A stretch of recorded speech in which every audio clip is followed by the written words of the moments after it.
আউযু বিল্লাহি মিনাশ শাইতানির রাজিম। বিসমিল্লাহির রহমানির রহিম। দেবিদ্বার মফিজউদ্দিন আহমেদ পাইলট বালিকা উচ্চ বিদ্যালয় কর্তৃক আয়োজিত অনলাইন ক্লাসে সবাইকে স্বাগত। আমি মোহাম্মদ মিজানুর রহমান, সহকারী শিক্ষক, দেবিদ্বার মফিজউদ্দিন আহমেদ পাইলট বালিকা উচ্চ বিদ্যালয়। শিক্ষার্থী বন্ধুরা, তোমরা কেমন আছো? আশা করি ভালো আছো। ভালো থাকার জন্য আমি আল্লাহর নিকট প্রার্থনা করি। আজ আমি তোমাদের সাথে আলোচনা করব দশম শ্রেণীর আত্মকর্মসংস্থান বিষয়ের চতুর্থ অধ্যায় পেশনা সম্পর্কে। পেশনা ও পেশনা নির্বাচন। শিক্ষণফল। শিক্ষার্থী বন্ধুরা, তোমরা আজকে বলতে পারবে পেশনার সংজ্ঞা সম্পর্কে। পেশনা চক্র ও কৃতিত্ব অর্জন, পেশনা তত্ত্ব SWOT বিশ্লেষণ করতে পারবে। পেশনা, প্রথমে আমরা পেশনা কি সেই সম্পর্কে জানব।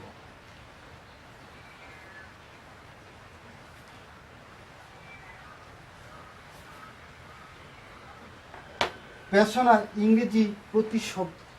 ইংরেজি মোটিভেশন। মোটিভেশন প্রতি বাংলা শব্দ হলো প্যাশন।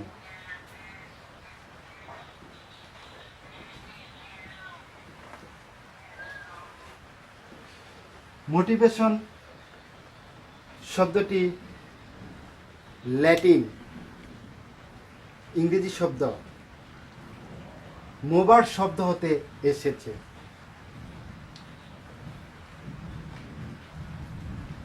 যার অর্থ হলো মুভার শব্দ টু মুভ, চালনা করা, গতিশীল রাখা। পেশনা একজন ব্যবসা উদ্যোক্তাকে কর্মীদের মাধ্যমে কাজ আদায়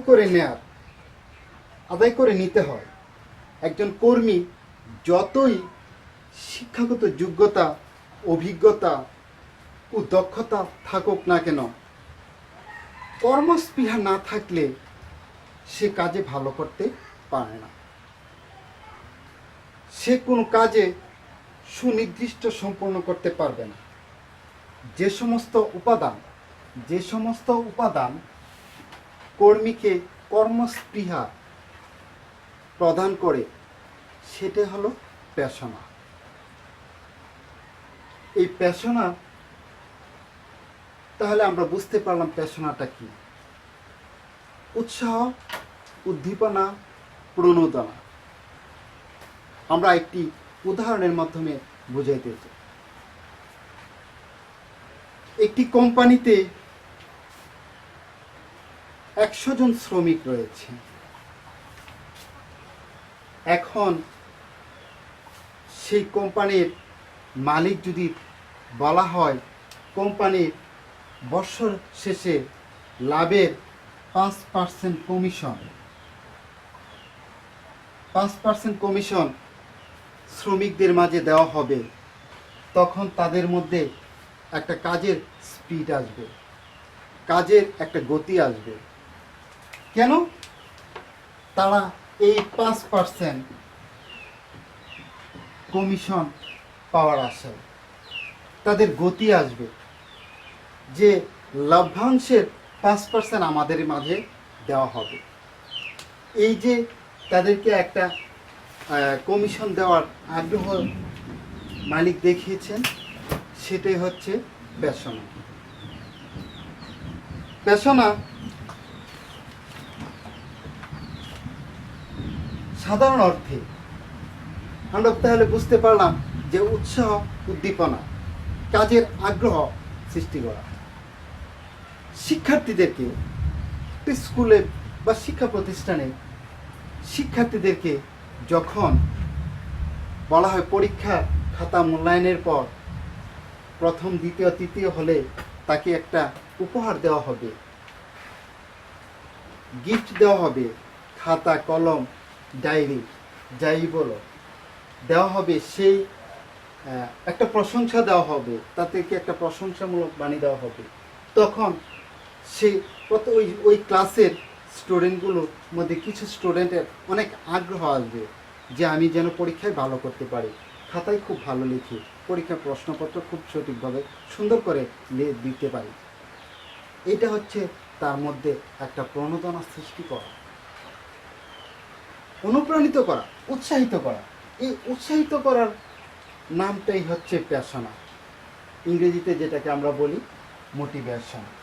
মোটিভেশন করতে হবে।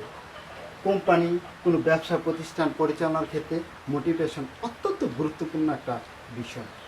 মোটিভেশন ব্যতীত ব্যবসা প্রতিষ্ঠান ভালো বা সফলতা লাভ করা যায় না।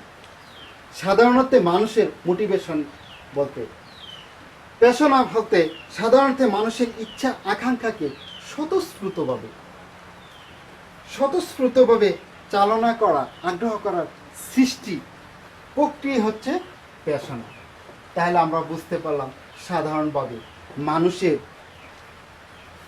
স্বতঃস্ফূর্ত কাজগুলো, মানে আকাঙ্ক্ষাগুলো স্বতঃস্ফূর্তভাবে চলার আগ্রহ সৃষ্টি করা হচ্ছে প্যাশনা। ব্যাপক অর্থে প্যাশনা হলো প্রাতিষ্ঠানিক লক্ষ্য অর্জনে প্রতিষ্ঠানকে নিয়োজিত কর্মীদেরকে ক্ষমতা ও ব্যবহারের লক্ষ্যে উৎসাহিত ও প্রণোদিত করাই হচ্ছে প্যাশনা। তাহলে আজ আমরা এখন দেখব প্যাশনা তত্ত্ব।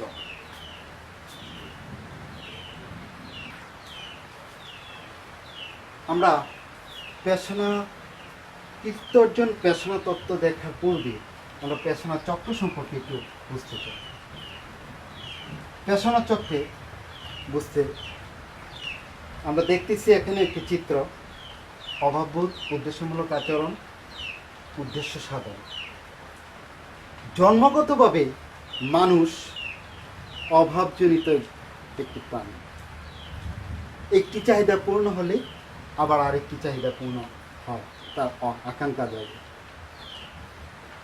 চক্র মানে চাকা, চাকার মতো ঘুরে আসে।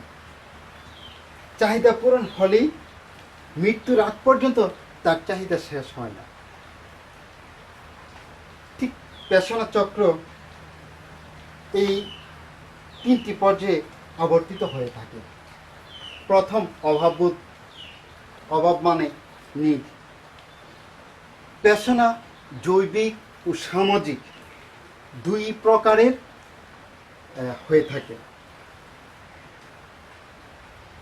জৈবিক চাহিদা, মানুষের জৈবিক তাড়নার জন্য যে চাহিদা পূর্ণ করা হয় সেটাই হচ্ছে জৈবিক চাহিদা।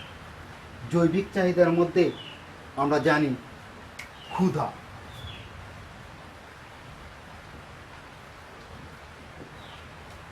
ক্ষুধা একটা জৈবিক চাহিদা। তৃষ্ণা, পিপাসা,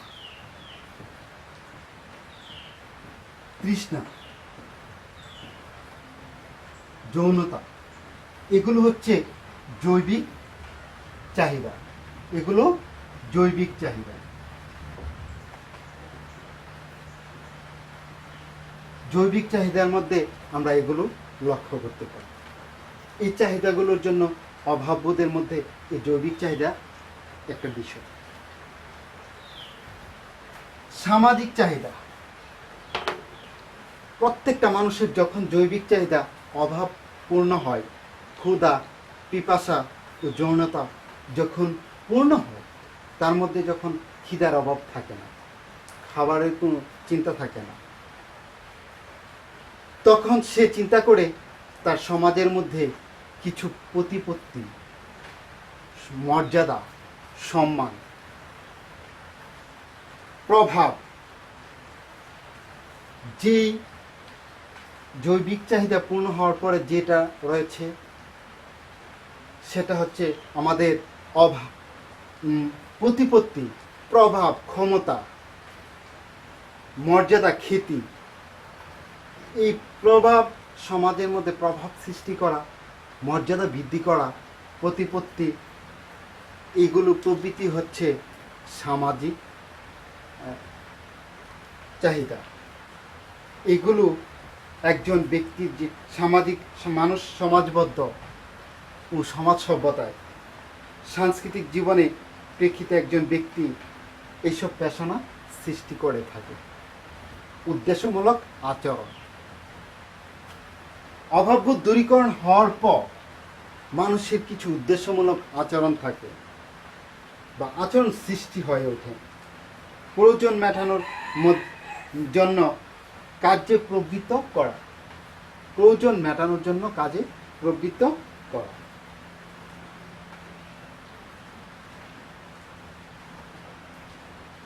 যেমন মানুষ নিরাপদ আশ্রয় এর জন্য, মানুষ নিরাপদ এবং আশ্রয়ের জন্য ঘর বাড়ি তৈরি করে, সেটা হচ্ছে একটা উদ্দেশ্যমূলক আচরণ। উদ্দেশ্য সাধন, মানুষ ক্ষুধার্ত হলে তা নিবৃত্ত করার জন্য কোনো না কোনো পর্যায়ে কোনো না কোনো চেষ্টা বা কোনো লক্ষ্য নির্ধারণ করে, সেই লক্ষ্য এবং অর্জনের প্রচেষ্টা চালায়, শেষ পর্যন্ত উদ্দেশ্য সাধন করে। এই হচ্ছে পেশনা চক্র। কি প্রক্রিয়ায় তারপর আবার নতুন তার মধ্যে আরেকটি অভাব সৃষ্টি হয়। আমরা তাহলে বুঝতে পারলাম পেশনা চক্র। এবার আমরা দেখব কৃতিত্ব অর্জন পেশনা তত্ত্ব।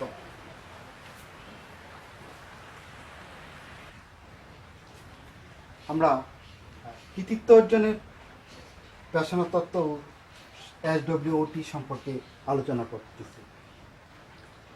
আমরা প্রথমেই বলেছি কৃতিত্ব অর্জনের পেশনা তত্ত্ব।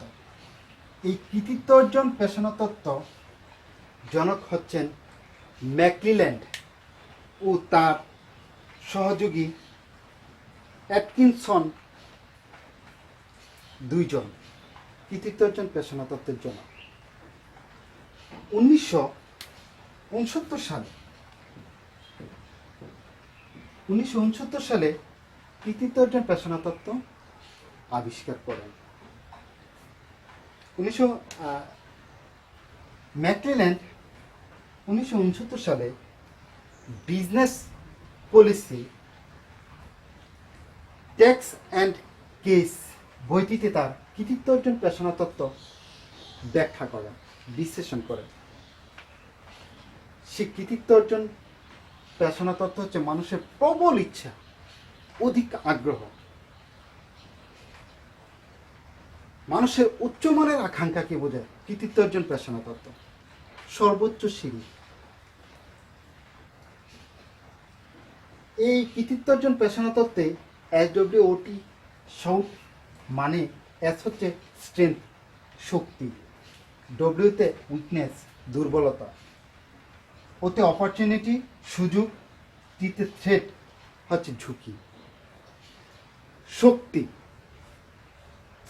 ব্যবসা প্রতিষ্ঠানে অভ্যন্তরীণ কিছু উপাদান রয়েছে বা ব্যবসা কার্যক্রমের অনুকূলে কিছু সফলতা অর্জন করে, সেটাই হচ্ছে কি শক্তি। অনুকূলে, ব্যবসা প্রতিষ্ঠানের অনুকূলে, প্রতিকূলে না, অনুকূলে যে কাজগুলো করা হয় সেটাই হচ্ছে কি শক্তি। স্ট্রেংথ, যেমন দক্ষ শ্রমিকের নিশ্চয়তা করা, উদ্যোক্তার নিজস্ব অভিজ্ঞতা ও আর্থিক সঙ্গতি থাকা ইত্যাদি। থ্রেট, উইকনেস দুর্বলতা। ব্যবসা প্রতিষ্ঠানের আমি প্রথমেই বলেছি সেটা হচ্ছে স্ট্রেংথ, শক্তি হচ্ছে অনুকূলে, ব্যবসা প্রতিষ্ঠানের প্রতিকূলে আবার কিছু কাজকর্ম রয়েছে উপাদান, সেগুলো হচ্ছে কি উইকনেস দুর্বলতা। সহযোগিতায় টিকে না থাকার জন্য অবশ্যই দুর্বলতা থেকে দূর করতে হবে। অপরচুনিটি সুযোগ, প্রত্যেকটা মানুষের জীবনে কিছু সুযোগ আসে, ঠিক ব্যবসার ক্ষেত্রেও কিছু সুযোগ থাকে। উদ্ভাবনী সৃষ্টি, যেমন উদ্ভাবনী সৃষ্টি করা, নতুন সৃজনশীলতা চিন্তা করা, সৃজনশীলতার মাধ্যমে তার সুযোগ অনেক রয়েছে ব্যবসায়। ঝুঁকি, ঝুঁকি থ্রেট ব্যবসা প্রতিষ্ঠানে এমন একটি উপাদান যেটা রয়েছে ব্যবসায়ের উদ্যোক্তার জন্য কিছুই করার থাকে না, ঝুঁকি। আর ঝুঁকি ব্যতীত কিন্তু ব্যবসা হয় না। ইংরেজিতে একটি কথা আছে, নো রিস্ক নো গেইন। যেখানে ঝুঁকি আছে সেখানেই ব্যবসা আছে। আর ঝুঁকির মধ্যে যেমন রাজনৈতিক অস্থিতিশীলতা বৃদ্ধি করা। তাহলে আজ আমরা দেখতে পারলাম বা বুঝতে পারলাম প্যাশনা কি। আমরা প্রথমেই বলেছিলাম প্যাশন হচ্ছে উৎসাহ, উদ্দীপনা, প্রণোদনা সৃষ্টি করা। তাহলে আমরা প্যাশনা সম্পর্কে আজকের ক্লাসে বুঝতে পারলাম প্যাশনা কি, কৃতিত্ব অর্জন প্যাশনা তত্ত্বটা কি, SWOT ওরা বিশ্লেষণ। সবাই বেশি বেশি করে লেখাপড়া করো, ভালো থাকো, সুস্থ থাকো, ঘরে থাকো, নিরাপদে থাকো। লেখাপড়ার মাধ্যমে নিজেকে আরো সৃজনশীল করে তোলো। আজকে চতুর্থ অধ্যায়, পরবর্তী অধ্যায়ে আমরা চতুর্থ অধ্যায়ের পরের পাঠ নিয়ে আলোচনা করব। সবাই ওই পাঠ দেখার জন্য দেবিদ্বার মফিজুদ্দিন আহমেদ পাইলট বালিকা উচ্চ বিদ্যালয় অনলাইন ক্লাসে লক্ষ্য রাখো। সবাইকে ধন্যবাদ, ভালো থাকো।